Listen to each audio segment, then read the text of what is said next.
నమస్కారం D news కి స్వాగతం నేను మీ మహంతి ముందుకి నటి ముఖ్యాంశాలు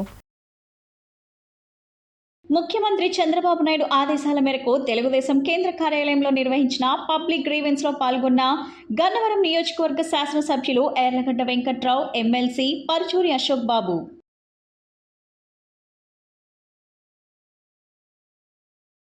ప్రజల ప్రాణాలు పోతున్న పాలకులకు కిడ్నీ బాధితుల వ్యధ పట్టడం లేదన్న సిపిఐ జిల్లా కార్యదర్శి దోనేపూడి శంకర్.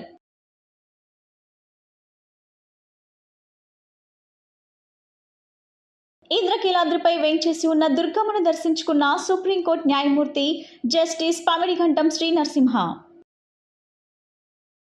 ముఖ్యమంత్రి చంద్రబాబు నాయుడు ఆదేశాల మేరకు తెలుగుదేశం కేంద్ర కార్యాలయంలో నిర్వహించిన పబ్లిక్ గ్రీవెన్స్ లో గన్నవరం నియోజకవర్గం శాసనసభ్యులు ఎర్లగడ్డ వెంకట్రావు ఎమ్మెల్సీ పరుచూరి అశోక్ బాబుతో కలిసి ప్రజల నుండి అర్జీలు ఫిర్యాదులు స్వీకరించారు. ఈ సందర్భంగా రాష్ట్ర నలుమూలల నుండి వచ్చిన ప్రజలు వ్యక్తిగత సమస్యలు, భూ వివాదాలు, ఆర్థిక సాయం కోరుతూ రేషన్ కార్డులు, పెన్షన్లు తదితర సమస్యలపై పెద్ద ఎత్తున అర్జీలు ఇవ్వగా వాటిని స్వీకరించారు. అదేవిధంగా బాధితుల సమస్యలను సావధానంగా విని వాటి పరిష్కారానికి స్పష్టమైన హామీలు ఇవ్వడంతో పాటు పలు సమస్యలను సంబంధిత అధికారులతో ఎర్లగడ్డ ఫోన్లో మాట్లాడి స్పాట్లో పరిష్కరించారు. మిగిలిన వినతులన్నింటినీ సంబంధిత అధికారులకు పంపించారు.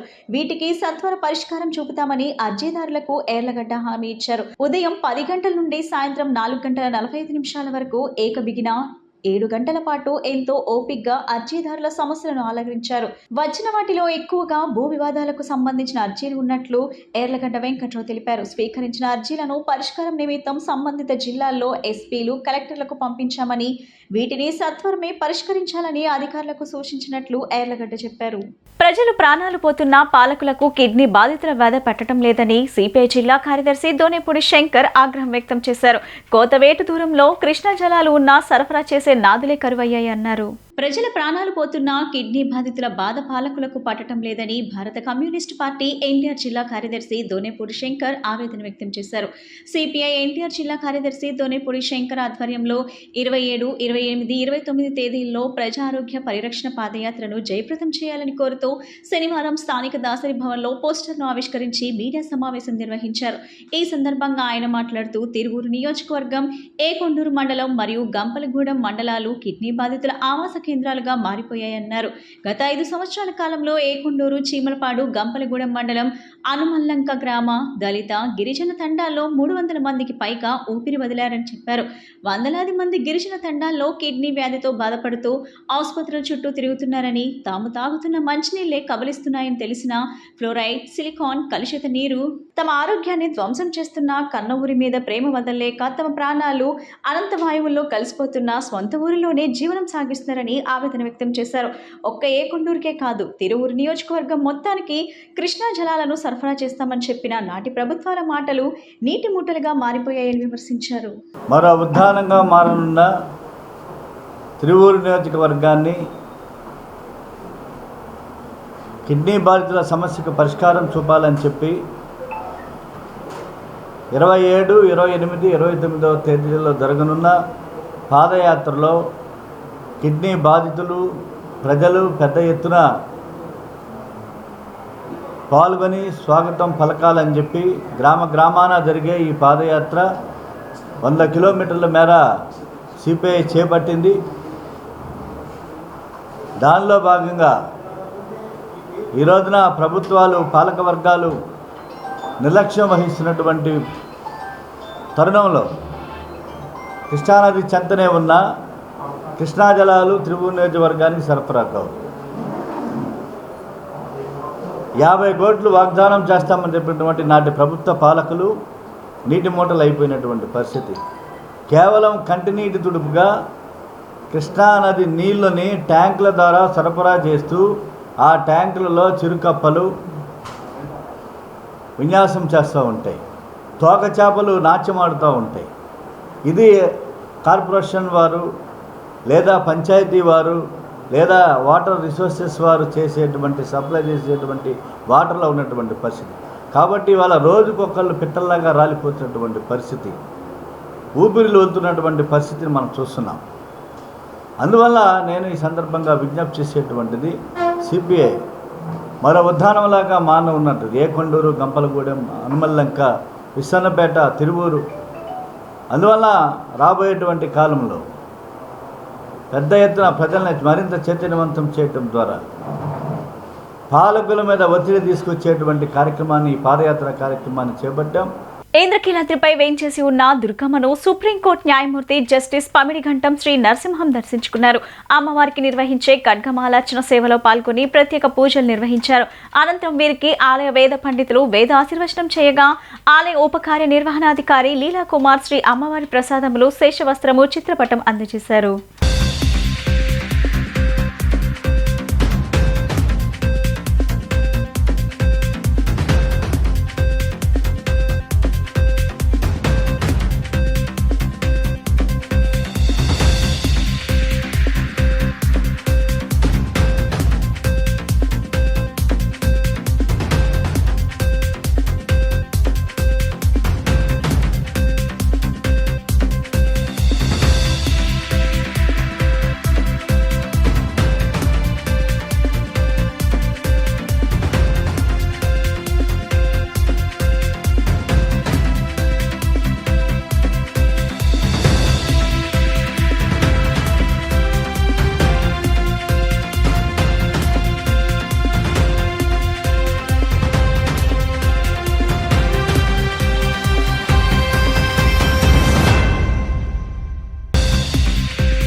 మహిళా చట్టాలను సక్రమంగా అమలు చేయాలని మేరీ స్టెల్లా కళాశాల కరస్పాండెంట్ ప్రిన్సిపల్ డిమాండ్ చేశారు. మహిళలకు రక్షణ లేకపోతే రాష్ట్రానికి భవిష్యత్తు ఉండదన్నారు. కోల్కతాలో ట్రైనీ డాక్టర్పై జరిగిన దుస్సంఘటనకు నిరసనగా స్టెల్లా కళాశాల విద్యార్థినులు నిరసన ర్యాలీ నిర్వహించారు. ఈ సందర్భంగా కరస్పాండెంట్ లీలా మాట్లాడుతూ దేశంలో మహిళలకు రక్షణ కరువైందన్నారు. మహిళలకు రక్షణ, భరోసా ఇవ్వవలసిన బాధ్యత అందరిపై ఉందన్నారు. దాడి సంఘటన కేసును వేగవంతంగా పూర్తి చేయాలని ఆమె డిమాండ్ చేశారు. అనంతరం ఇంటర్ కళాశాల ప్రిన్సిపల్ స్వప్న మాట్లాడుతూ ప్రస్తుతం మహిళల రక్షణ కోసం అమల్లో ఉన్న చట్టాలను సక్రమంగా అమలు చేయాలని డిమాండ్ చేశారు. మహిళలకు రక్షణ, భరోసా కల్పించే విషయంలో కేంద్ర, రాష్ట్ర ప్రభుత్వాలు పటిష్టమైన చట్టాలను సక్రమంగా అమలు చేయాలని ఆమె డిమాండ్ చేశారు. మహిళలకు రక్షణ కల్పించలేని రాష్ట్రం ఏమాత్రం అభివృద్ధి చెందదన్నారు. ఉన్న చట్టాలను సక్రమంగా అమలు చేయవలసిన బాధ్యత ప్రభుత్వంపై ఉందన్నారు. మహిళలు గౌరవించే పద్ధతులను తల్లిదండ్రులు వారి పిల్లలకు చిన్నతనం నుండే నేర్పించి క్షేత్రస్థాయిలో మార్పుకు శ్రీకారం చుట్టాలన్నారు. ఈ ర్యాలీ స్టెల్లా కళాశాల నుండి బయలుదేరి నిర్మల్ హై స్కూల్ సెంటర్ వరకు సాగింది. Mary Stella College. Today we are taking out a rally. We stand in solidarity with the women who are facing atrocities all over, and today especially we want to stand in solidarity against the heinous act that has taken place in Calcutta. We believe that women's rights are human rights, so we need to protect women. We need to create a world where the women should feel free to live without fear of violence, injustice, harassment, discrimination. So today our students and the faculty are taking out a rally to voice out our opinion outside on the road. Let us respect women, youth, girl children, give them, recognize their dignity and treat them equal to others. Intermediate vice principal, lecturer in economics. ఈరోజు మేము ఈ rally ఏర్పాటు చేయడానికి ముఖ్య ఉద్దేశం ఏంటి అని అంటే కలకత్తాలో జరిగినటువంటి సంఘటన. ఆ సంఘటనకు ముందు దారితీసిన పరిస్థితులు ఏంటంటే దేశంలో మహిళలందరూ కూడా ఇన్సెక్యూర్గా ఉంటున్నారు, వాళ్ళందరికీ కూడా భద్రత లేదు. అంత పెద్ద సంఘటన జరిగినా కూడా ఇప్పటివరకు న్యాయం అనేది జరగలేదు. ఆ సంఘటనను ఆధారంగా చేసుకుని మా పిల్లలందరినీ సెన్సిటైజ్ చేసాం. వాళ్ళ హక్కుల కోసం పోరాడాలి, అలాగే వాళ్ళ భద్రత గురించి వాళ్ళు తెలుసుకోవాలి. అంతేకాకుండా మహిళలపై జరుగుతున్నటువంటి హింసను అరికట్టడంలో ప్రభుత్వాలు విఫలమయ్యాయని చెప్పాలి. వీటన్నిటి గురించి ప్రజల్లో అవగాహన కల్పిస్తున్నాం, మా పిల్లలకు కూడా అవగాహన కల్పిస్తున్నాం. అంటే ఏ ప్లేస్లో ఉన్నా కూడా మహిళలు అనేవాళ్ళు అందరూ కూడా సమానంగా ఉండాలి, వాళ్ళకి భద్రత ఉండాలి. భారతదేశం ఎంతో గొప్ప దేశం అని చెప్పుకుంటున్నాం, కానీ భారతదేశంలో మహిళలకు భద్రత లేకుండా పోతుంది. ఇస్కాన్ ఆధ్వర్యంలో ఈ నెల 25, 26, 27 తేదీల్లో శ్రీకృష్ణ జన్మాష్టమి వేడుకలను ఘనంగా నిర్వహించేందుకు ఏర్పాటు సిద్ధం చేశారు. 3 రోజుల పాటు జరిగే ఈ కార్యక్రమాల్లో సుమారు 7,000 మంది భక్తులు వచ్చే అవకాశం ఉందన్నారు. ఈ కార్యక్రమానికి విజయవాడ ఎంపీ కేశినేని చిన్ని ముఖ్య అతిథిగా విచ్చేసినట్లు తెలిపారు. కృష్ణాష్టమి సందర్భంగా నిర్వహించే కార్యక్రమాల వివరాలు ఇస్కాన్ ప్రతినిధులు తెలియజేశారు.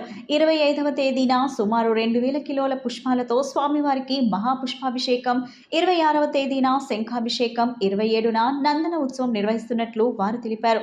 కృష్ణలంక స్క్రూ బ్రిడ్జ్ వద్ద ఉన్న ఇస్కాన్ జగన్నాథ మందిరం, ఉండవల్లిలోని శ్రీ రాధేశ్యామ్ మందిరంలో ప్రత్యేక కార్యక్రమాలను నిర్వహిస్తున్నట్లు వారు పేర్కొన్నారు. ఈ సందర్భంగా విద్యార్థులకు వివిధ అంశాల్లో పోటీలతో పాటు ఉట్టి పోటీలను కూడా నిర్వహిస్తున్నారు. ఇస్కాన్ విజయవాడ తరపున కృష్ణ జన్మాష్టమి మహోత్సవానికి అందరికీ అభినందనాలు. వచ్చే ఈ కృష్ణ జన్మాష్టమి మహోత్సవం సందర్భంగా విజయవాడ ఇస్కాన్ తరపున 3 రోజుల పాటు మేము మహోత్సవాలు అంగరంగ వైభవంగా జరపబోతున్నాం.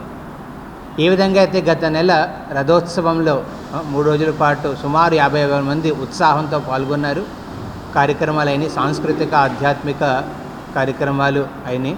అదేవిధంగా ఈ నెల ఇప్పుడు వచ్చే 25వ తారీఖు, 26వ తారీఖు జగన్నాథ్ మందిరంలో ఉత్సవాలు అవుతాయి, మహోత్సవాలు. అలాగే 26, 27 ఇస్కాన్ ఉండవల్లిలో శ్యామసుందర మందిరంలో మహోత్సవాలు జరుగుతాయి.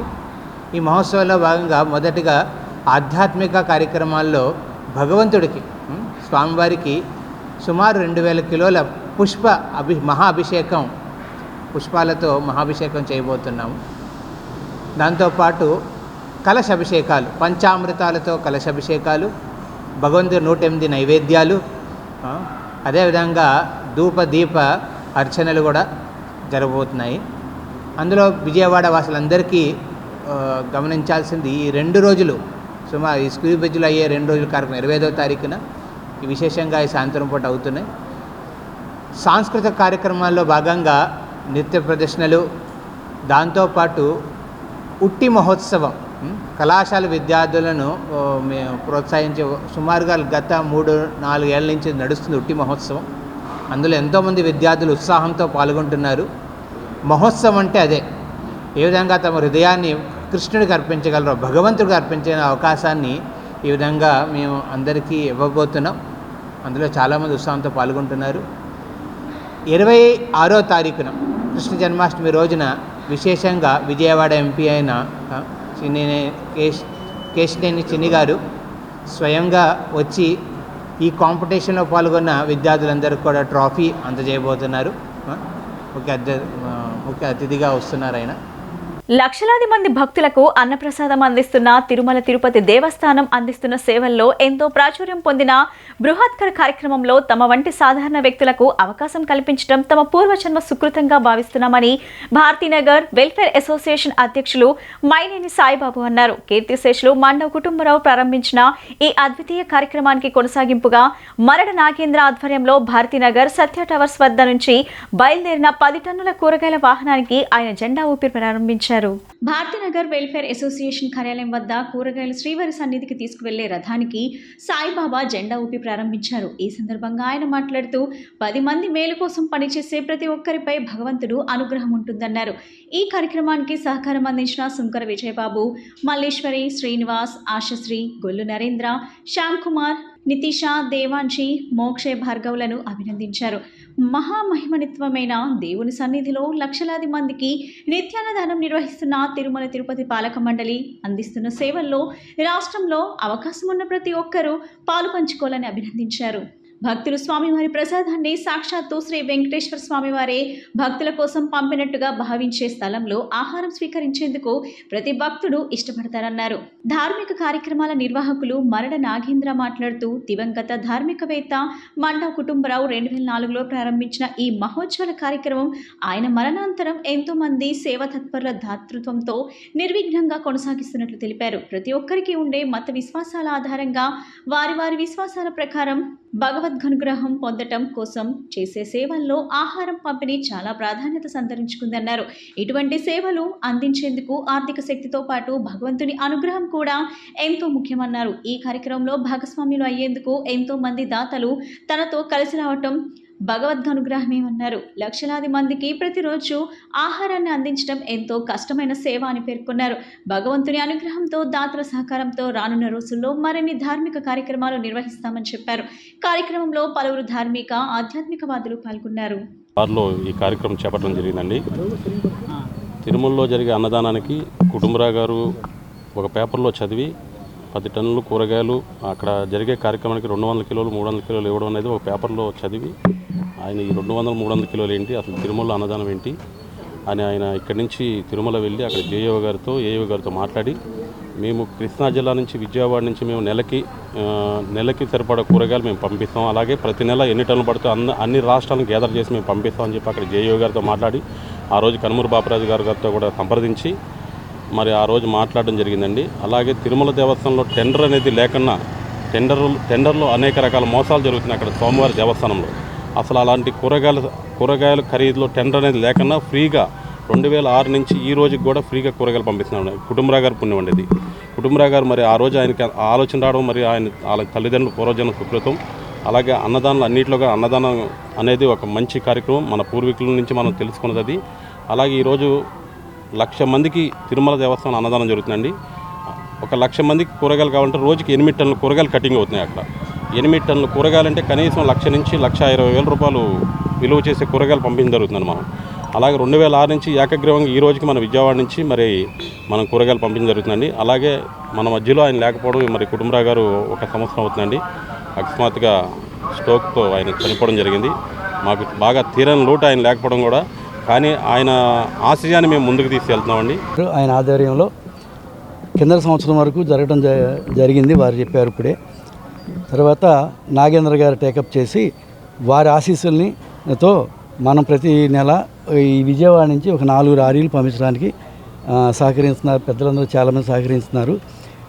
ఇప్పుడు ఈరోజు యాక్చువల్గా కార్యక్రమానికి మన లోకల్ ఎమ్మెల్యే గారు గద్దె రామ్మోహన్ రావు రావాల్సి ఉంది. అన్నవారి కారణాల్లో రాలేకపోయారు. వారు కూడా ఆశీస్సులు తెలియజేశారు అందరికీను. సో ఈ సందర్భంగా మాకు కూడా ఈ అవకాశం ఇచ్చిన పెద్దలకు కృతజ్ఞతలు చెప్పుకోండి. ఈ సందర్భంగా మన్న వెంకటేశ్వరరావు గారిని మన మన్న కుటుంబరావు గారి సన్నిహితులు వారు కూడా వచ్చారు. వీరు మన్న వెంకటేశ్వరరావు గారు, ఆయన గురించి ఒక ముక్క చెప్పాలి. 54 సంవత్సరాల నుంచి తిరుమలకి వరుసగా వెళ్తున్నారు. ఈ సందర్భంగా చెప్పాలని చెప్తున్నాను. ప్రజల కోసం పోరాడే వారిని సంఘ విద్రోహ శక్తులుగా చూపించేందుకు కేంద్రంలోని బీజేపీ ప్రభుత్వం నూతన క్రిమినల్ చట్టాలను తీసుకొస్తుందని ప్రముఖ న్యాయవాది సుంకర రాజేంద్ర ప్రసాద్ ఆరోపించారు. ప్రజా సంఘాలను ఇబ్బందులకు గురి చేసే విధంగా ఉన్న చట్టాలను వెంటనే ఉపసంహరించుకోవాలని డిమాండ్ చేశారు. ప్రజాస్వామ్య హక్కులను హరించే నూతన క్రిమినల్ చట్టాల అమలు నిలుపుదల చేయాలని కోరుతూ విజయవాడ లెనిన్ సెంటర్లో న్యాయవాదులు ధర్నా చేపట్టారు. ఈ సందర్భంగా సుంకర రాజేంద్ర ప్రసాద్ మాట్లాడుతూ, నరేంద్ర మోడీ ప్రభుత్వం పార్లమెంట్ను వేదికగా చేసుకుని నల్ల చట్టాలను రూపొందిస్తుందని మండిపడ్డారు. బ్రిటిష్ వారి చట్టాలు వద్దని చెబుతూనే ప్రజల స్వేచ్ఛను పూర్తిగా హరించి వేసే చట్టాలను తీసుకొస్తుందన్నారు. ఈ చట్టాలు అమలైతే ప్రజల కోసం పోరాడే సంఘాలను విద్రోహ శక్తులుగా చూస్తారని వ్యాఖ్యానించారు. అప్పుడు హక్కుల కోసం పోరాడే స్వేచ్ఛ కూడా ఉండదని ఆవేదన వ్యక్తం చేశారు. అందుకే ఈ చట్టాలను ఉపసంహరించుకోవాలని డిమాండ్ చేస్తూ న్యాయవాదులు దేశవ్యాప్తంగా నిరసన తెలుపుతున్నారని వెల్లడించారు.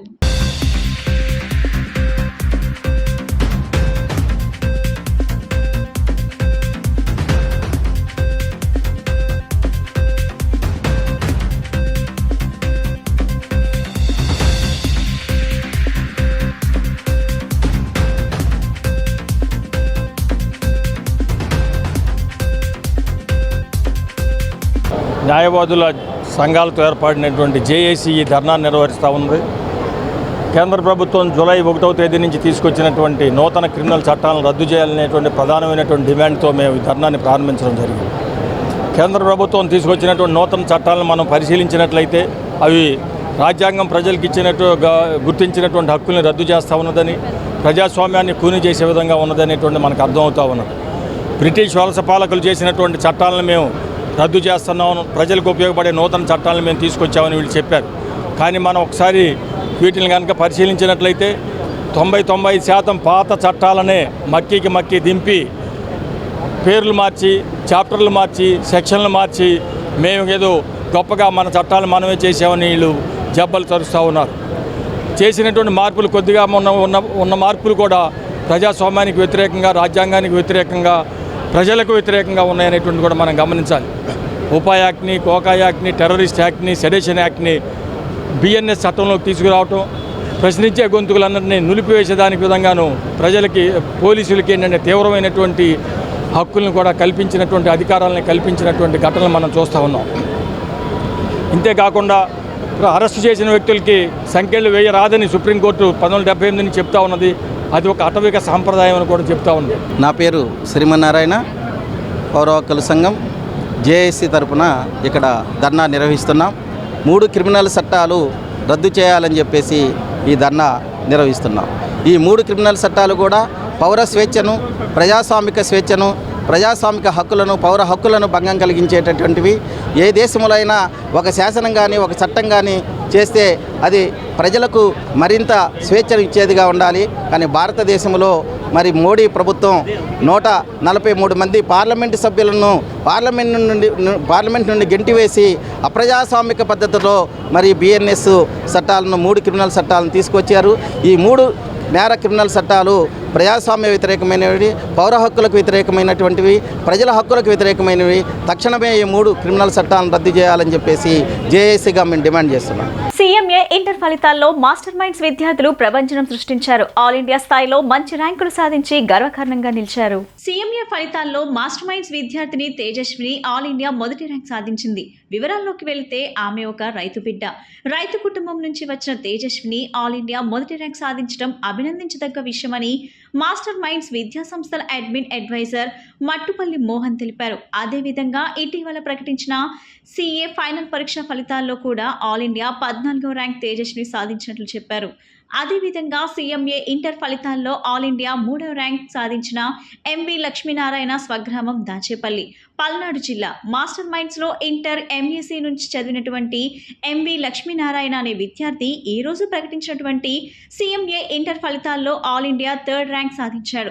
లక్ష్మీనారాయణ 10వ తరగతి వరకు ఏపీ మోడల్ స్కూల్, గవర్నమెంట్ స్కూల్లో చదివినటువంటి విద్యార్థి. రైతు కుటుంబం నుంచి వచ్చినటువంటి లక్ష్మీనారాయణ ఇటీవల ప్రకటించినటువంటి సిఏ ఇంటర్ ఫలితాల్లో కూడా ఆల్ ఇండియా 38వ ర్యాంక్ సాధించాడని మాస్టర్ మైండ్స్ విద్యా సంస్థల అడ్వైజర్ సిఏ మట్టుపల్లి మోహన్ తెలియజేశారు.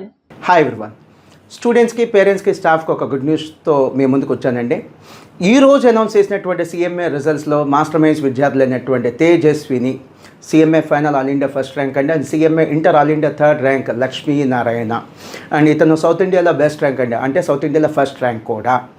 అండ్ ఈ విశేషం ఏంటంటే తేజస్విని ఎంఈసీ నుంచి ఫైనల్ దాకా మన స్టూడెంట్, క్లాస్ రూమ్ స్టూడెంట్ అండి. అండ్ లక్ష్మీనారాయణ ఎంఈసీ నుంచి ఇంటర్ దాకా మన స్టూడెంట్, అంటే సిఏ ఇంటర్, సీఎంఏ ఇంటర్ దాకా మన student. And Tejaswini Jawahar Navodaya student అండి. And Lakshminarayana AP model school, government school నుంచి వచ్చినటువంటి స్టూడెంట్. అండ్ సీఎంఏ ఫైనల్లో 1st ర్యాంక్ తెచ్చుకోవడం ఇది ఫస్ట్ టైం కాదండి. 2020లో ఆల్ ఇండియా 1st ర్యాంక్ వచ్చింది ఫైనల్లో, 2021లో 1st ర్యాంక్ వచ్చింది, 2023లో కూడా 1st ర్యాంక్ వచ్చింది, అండ్ 2024లో మళ్ళీ సీఎంఏ ఫైనల్లో ఆల్ ఇండియా 1st ర్యాంక్ వచ్చింది. Thanks to our team members అండి. వితౌట్ అవర్ సపోర్ట్ ఇది సాధ్యమయ్యేది కాదు.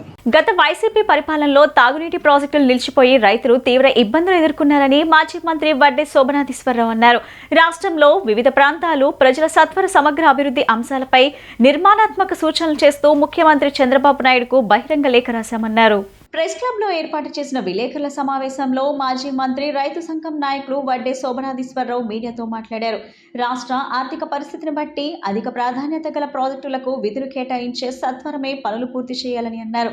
ఎన్నికల సమయంలో చంద్రబాబు నాయుడు ఇచ్చిన హామీ మేరకు ల్యాండ్ టైటిలింగ్ రద్దు చేసి రైతుల ప్రయోజనాలు కాపాడినందుకు అభినందనలు తెలియజేస్తున్నామన్నారు. విభజన చట్టంలోని అంశాలను కేంద్ర ప్రభుత్వంపై ఒత్తిడి తీసుకువచ్చి రాష్ట్రానికి మేలు కలిగేలా చర్యలు తీసుకోవాలని కోరారు. ఆంధ్రప్రదేశ్ ముఖ్యమంత్రి నారా చంద్రబాబు నాయుడు గారికి నేను రాసినటువంటి లేఖను విడుదల చేసే సందర్భంగా ఆహ్వానించగా వచ్చేసినటువంటి గౌరవనీయ రైతు సంఘాల పెద్దలు, అట్లాగే భారత్ బచావో,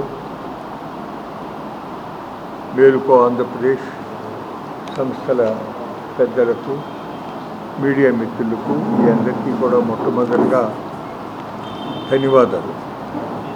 మీ అందరికీ తెలిసిన విషయమే, లోగడ ఆంధ్ర ప్రాంత ప్రజల మనోభీష్టానికి భిన్నంగా ఆంధ్రప్రదేశ్ రాష్ట్ర విభజన జరిగింది. ఆ విభజన సందర్భంగా విభజిత నవ్యాంధ్రప్రదేశ్ రాష్ట్ర ప్రగతి కొరకు పార్లమెంటు ఒక పునర్విభజన చట్టాన్ని ఆమోదించింది. అందులో ఫలానా విధంగా విభజిత ఆంధ్రప్రదేశ్ అభివృద్ధికి కేంద్ర ప్రభుత్వం సహకరిస్తుంది అనేటటువంటి విషయం చాలా స్పష్టంగా అందులో పేర్కొనడం జరిగింది. ఆ దరిమిలా అంతకుముందు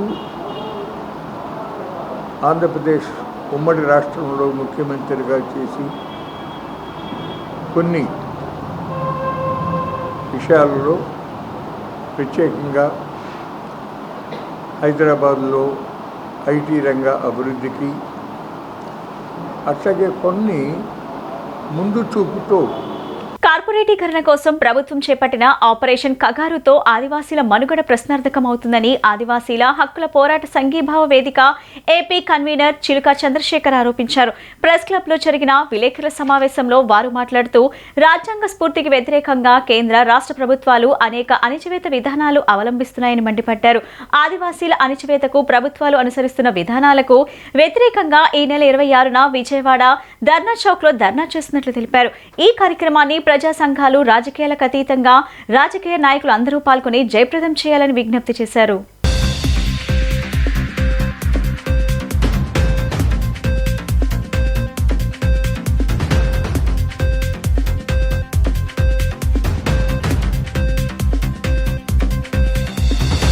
ఆదివాసీ హక్కుల పోరాట సంఘీభావ కమిటీ, ఈ కమిటీ ఆధ్వర్యంలో 26వ తారీఖు విజయవాడ ధర్నా చౌక్లో ఒక ధర్నా కార్యక్రమాన్ని నిర్వహిస్తూ ఉన్నాం.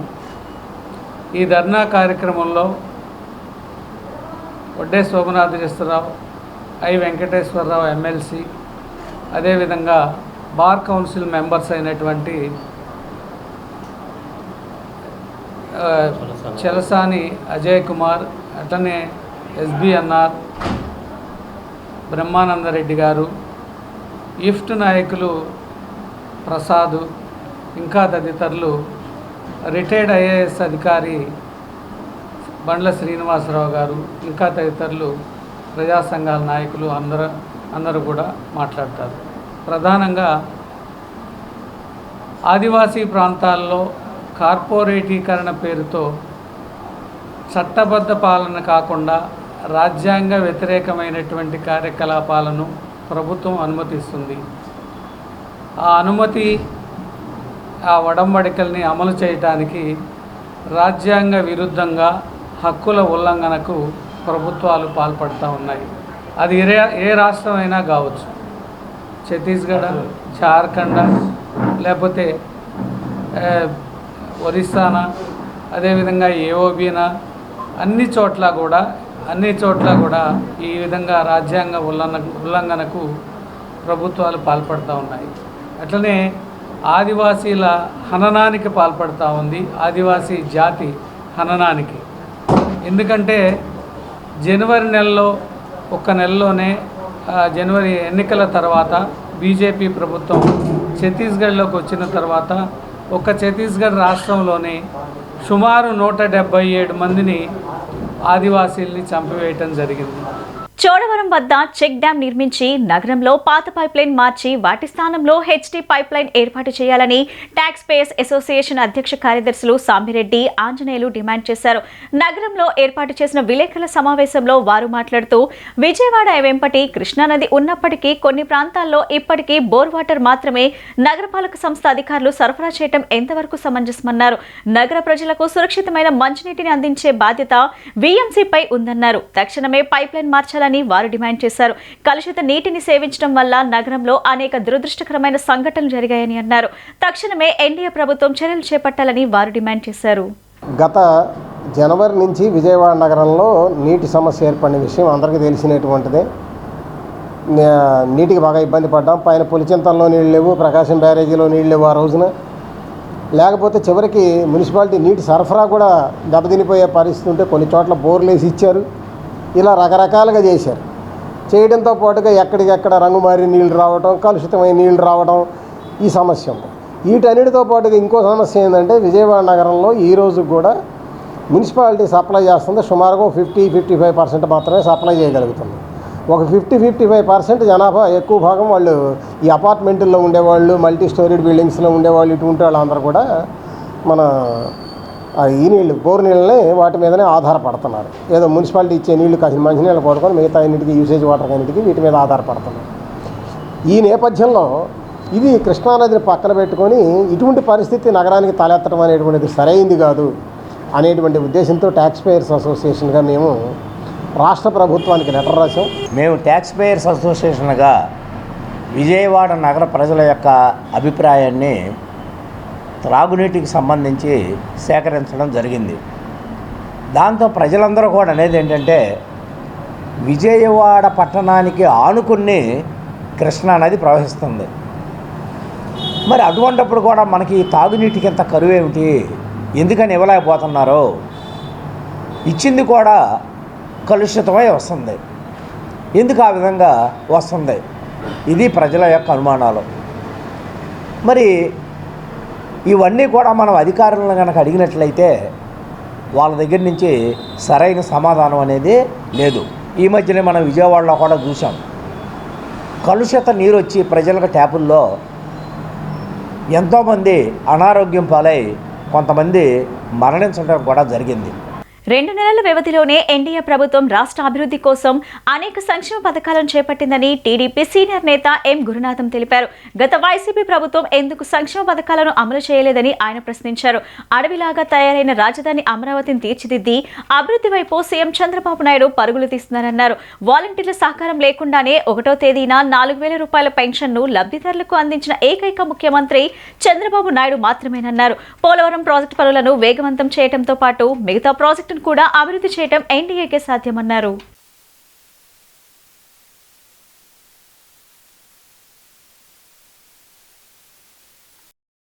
మరణించడం కూడా జరిగింది. 2 నెలల వ్యవధిలోనే ఎన్డీఏ ప్రభుత్వం రాష్ట్ర అభివృద్ధి కోసం అనేక సంక్షేమ పథకాలను చేపట్టిందని టీడీపీ సీనియర్ నేత ఎం గురునాథం తెలిపారు. గత వైసీపీ ప్రభుత్వం ఎందుకు సంక్షేమ పథకాలను అమలు చేయలేదని ఆయన ప్రశ్నించారు. అడవిలాగా తయారైన రాజధాని అమరావతిని తీర్చిదిద్ది అభివృద్ధి వైపు సీఎం చంద్రబాబు నాయుడు పరుగులు తీస్తున్నారన్నారు. వాలంటీర్ల సహకారం లేకుండానే 1వ తేదీన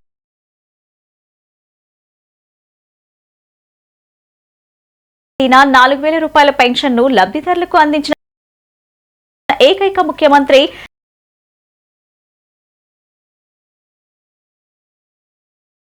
చంద్రబాబు నాయుడు మాత్రమేనన్నారు. పోలవరం ప్రాజెక్టు పనులను వేగవంతం చేయడంతో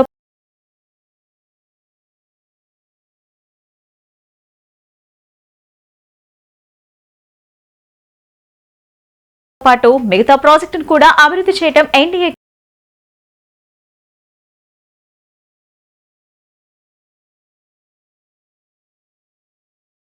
సాధ్యమన్నారు.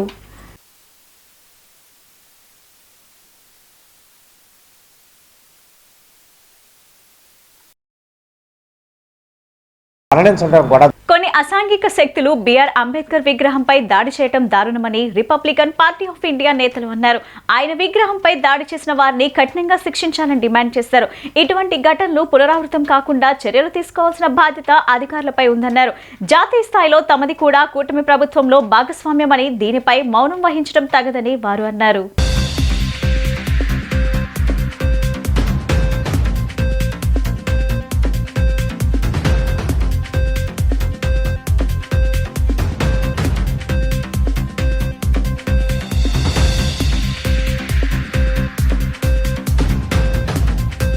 ఈరోజు మన ఆంధ్రప్రదేశ్ ఎన్నో విధాలుగా అభివృద్ధి చెందాల్సిన ఆంధ్రప్రదేశ్ని కొన్ని దుష్టశక్తులు కలిపి దీన్ని వేరే రకంగా కృషి చేయాలని చేశారు. వాళ్ళ పన్నాంగం పనిలేదు. ఇవాళ నారా చంద్రబాబు నాయుడు గారు ముఖ్యమంత్రి అయిన తర్వాత, తెలుగుదేశం పార్టీ రూలింగ్ గవర్నమెంట్ వచ్చిన తర్వాత మన ఆంధ్రప్రదేశ్ కలకల్లాడుతా జలకళ అన్నట్టు కలకలాడుతుంది. అలానే కొన్ని సంఘటనలు జరుగుతున్నాయి. ఆ సంఘటనలు కూడా మనం ముఖ్యమంత్రి గారి దృష్టికి పెట్టాము. ఇవాళ మళ్ళీ ఇస్తాం వెళ్ళి. మా జాతీయ కార్యవర్గ వైస్ ప్రెసిడెంట్ పేరం శివనాగేశ్వరరావు గౌడ్ గారు, మేము మా పార్టీ కార్యకర్తలు అందరూ వెళ్ళి ఈరోజు సీఎం గారిని కలిసి మెమరాండం ఇద్దాం అనుకున్నాం. ఈ రాష్ట్రంలో జరుగుతున్న కొన్ని అసాంఘిక శక్తులు కొన్ని సృష్టిస్తున్నాయి. అవన్నీ కూడా చూసుకొని అవన్నీ తెలుసుకొని మీడియా మిత్రులకు, ఎలక్ట్రానిక్ మీడియా, ప్రింట్ మీడియా వారికి రిపబ్లిక్ పార్టీ ఆఫ్ ఇండియా వాళ్ళ నమస్కరించి, అదేవిధంగా రాష్ట్ర అధ్యక్షులు గౌరవనీయులు శ్రీ కొమ్మారెడ్డి బ్రహ్మానందరెడ్డి గారు, మా రాష్ట్ర నాయకులు ముత్తయ్య గారు, శ్రీనివాస్ గారు, అట్లాగే గుడివాడ సంజిత్ గారికి అందరికి కూడా పేరు పేరున జైభీం ధన్యవాదాలు తెలియజేస్తున్నా. మరి నూతనంగా ప్రభుత్వం వచ్చింది, చాలా సంతోషం. మరి భారతదేశంలోనే 140 అడుగుల ఎత్తు డాక్టర్ బాబాసాహెబ్ అంబేద్కర్ గారి విగ్రహం పెట్టడం జరిగింది గత ప్రభుత్వం. చాలా సంతోషం. అయితే బాధాకరం ఏంటంటే కొన్ని అసాంఘిక శక్తులు మరి డాక్టర్ బాబాసాహెబ్ అంబేద్కర్ విగ్రహంపై దాడి చేశారని చెప్పి ఆరోపణలు వచ్చాయి. వార్తలు ముగించే ముందు ముఖ్యాంశాలు మరోసారి. ముఖ్యమంత్రి చంద్రబాబు నాయుడు ఆదేశాల మేరకు తెలుగుదేశం కేంద్ర కార్యాలయంలో నిర్వహించిన పబ్లిక్ గ్రీవెన్స్ లో పాల్గొన్న గన్నవరం నియోజకవర్గ శాసనసభ్యులు ఎర్లగడ్డ వెంకట్రావు, ఎమ్మెల్సీ పరుచూరి అశోక్ బాబు.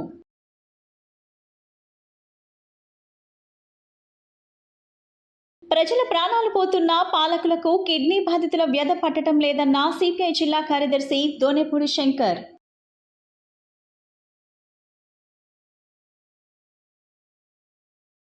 ఇంద్రకీలాద్రిపై వేంచేసి ఉన్న దుర్గమ్మను దర్శించుకున్న సుప్రీంకోర్టు న్యాయమూర్తి జస్టిస్ పమిడిఘంటం శ్రీ నరసింహ.